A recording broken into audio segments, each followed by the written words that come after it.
முதலமைச்சரும் திமுக இளைஞரணி செயலாளருமான உதயநிதி தனது பிறந்த நாளையொட்டி கருணாநிதி மற்றும் அண்ணாவின் நினைவிடங்கள் மரியாதை செலுத்துகிறார். அதனை நேரலையில் காணலாம்.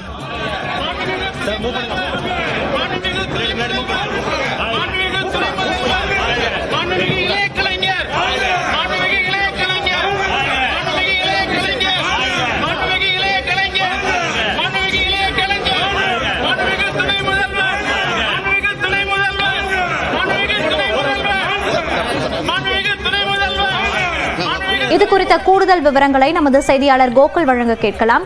கோகுல், விவரங்களை பதிவு பண்ணலாம். துணை முதலமைச்சர் உதயநிதி ஸ்டாலினுடைய பிறந்த நாளையொட்டி இன்றைய தினம் தற்பொழுது அண்ணா மற்றும் கலைஞர் கருணாநிதியுடைய நினைவிடத்துல தற்பொழுது மரியாதை செலுத்தி வரக்கூடிய நேரலை காட்சிகளை பார்க்கிறோம். இன்று உதயநிதி ஸ்டாலின் பிறந்த நாள் கொண்டாடக்கூடிய நிலையில முன்னதாக முதலமைச்சருடைய இல்லத்திற்கு நேரில் சென்று முதலமைச்சர் மற்றும் துணை முதலமைச்சருடைய தாயாரிடம் நேரில் சந்தித்து வாழ்த்து பெற்று ஆட்சி பெற்று வந்திருக்கார். அதன் பின்னர் தற்பொழுது அண்ணா மற்றும் கலைஞர் நினைவிடங்கள்ல நேரில் தற்பொழுது மரியாதை செலுத்தக்கூடிய அந்த காட்சிகள் தான் பார்க்கிறோம்.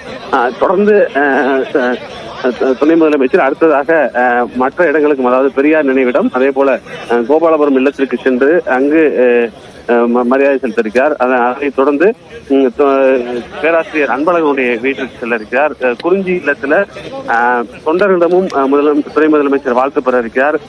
பெரியார் திடல் மற்றும் நினைவிடங்கள்ல இங்க இருக்கக்கூடிய பணியாளர்களுக்கு நிவாரண உதவிகளையும் செய்து வருகிறார். ஏற்கனவே சட்டமன்ற தேர்தலுக்கு தயாராகும் வகையில 2026 சட்டமன்ற தேர்தலில் மீண்டும் வெற்றி பெறுவதற்கு கட்சி தொண்டர்கள் இன்றைய தினத்திலிருந்தே பிரச்சாரத்தை தொடங்க வேண்டும் என்று தன்னுடைய பிறந்தநாள் வாழ்த்து செய்தியாக துணை முதலமைச்சர் கூறியிருந்த நிலையில தற்பொழுது தொண்டர்கள் வாழ்த்துக்களோடு தன்னுடைய பிறந்த நாளை துணை முதலமைச்சர் உதயநிதி ஸ்டாலின் கொண்டாடி வருகிறார்.